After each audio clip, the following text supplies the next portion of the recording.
പിതാവിന്റെയും പുത്രന്റെയും പരിശുദ്ധാത്മാവിന്റെയും നാമത്തിൽ ആമേൻ. ഈശോയിൽ സ്നേഹം നിറഞ്ഞവരെ, വിശുദ്ധ ലൂക്ക അറിയിച്ച സുവിശേഷം 3-ാം അധ്യായം 1 മുതൽ 9 വരെ വാക്യങ്ങളിൽ വിവരിക്കുന്ന സ്നാപക യോഹന്നാന്റെ മരുഭൂമിയിലെ പ്രഭാഷണമാണ് ഇന്ന് വിശുദ്ധ കുർബാനയിൽ നമ്മുടെ ധ്യാന വിഷയം.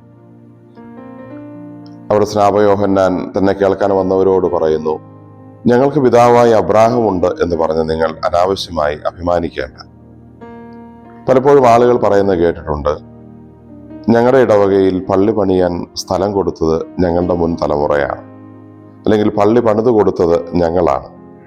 ഞങ്ങളുടെ കുടുംബത്തിൽ അനേകം വൈദികരും സിസ്റ്റേഴ്സും മെത്രാന്മാരും ഒക്കെയുണ്ട്. പലപ്പോഴും അഭിമാനിക്കാനുള്ള വകയുടെ കാരണമായി, അല്പം അഹങ്കരിക്കാനുള്ള വകയുടെ കാരണമായി തന്നെ ആളുകൾ അത്തരം കാര്യങ്ങളെക്കുറിച്ച് പറയുന്നുണ്ട്.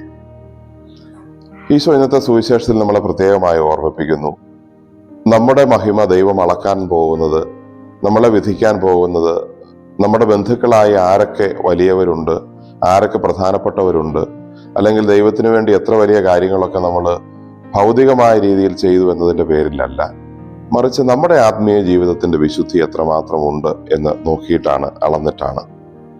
അതുകൊണ്ട് തന്നെ അനാവശ്യ കാര്യങ്ങളിൽ അഹങ്കരിക്കാതെ, അഭിമാനിക്കാതെ, യഥാർത്ഥമായ ആത്മീയ ജീവിതത്തിന്റെ നന്മയിൽ അഭിമാനിക്കാൻ, നമ്മുടെ സ്വന്തം ജീവിത വിശുദ്ധിയുടെ പേരിൽ അഭിമാനിക്കാൻ നമ്മൾ ഓരോരുത്തരും ഇടയാകണമെന്ന് ഈശോ ഇന്ന് ഓർമ്മിപ്പിക്കുന്നു. നമുക്ക് പ്രാർത്ഥിക്കാം. കർത്താവേ, ഇന്നത്തെ ദിവസത്തെ ഓർത്ത് ഞങ്ങൾ അങ്ങേക്ക് നന്ദി പറയുന്നു. ഇന്നത്തെ ദിവസം മുഴുവൻ വിശുദ്ധിയിലായിരിക്കാൻ ഞങ്ങളെ അനുഗ്രഹിക്കണമേ.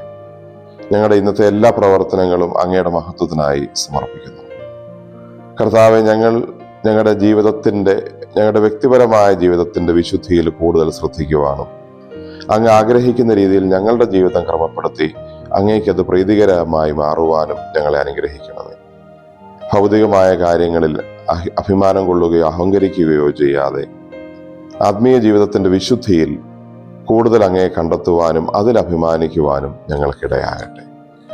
നമ്മുടെ കർത്താവ് ഈശോ മിശിഹായുടെ കൃപയും പിതാവായ ദൈവത്തിന്റെ സ്നേഹവും പരിശുദ്ധാത്മാവിന്റെ സഹവാസവും നാം എല്ലാവരോടും നമ്മുടെ ഇന്നത്തെ എല്ലാ കാര്യങ്ങളിലും ഉണ്ടായിരിക്കട്ടെ, ഇപ്പോഴും എപ്പോഴും എന്നേക്കും.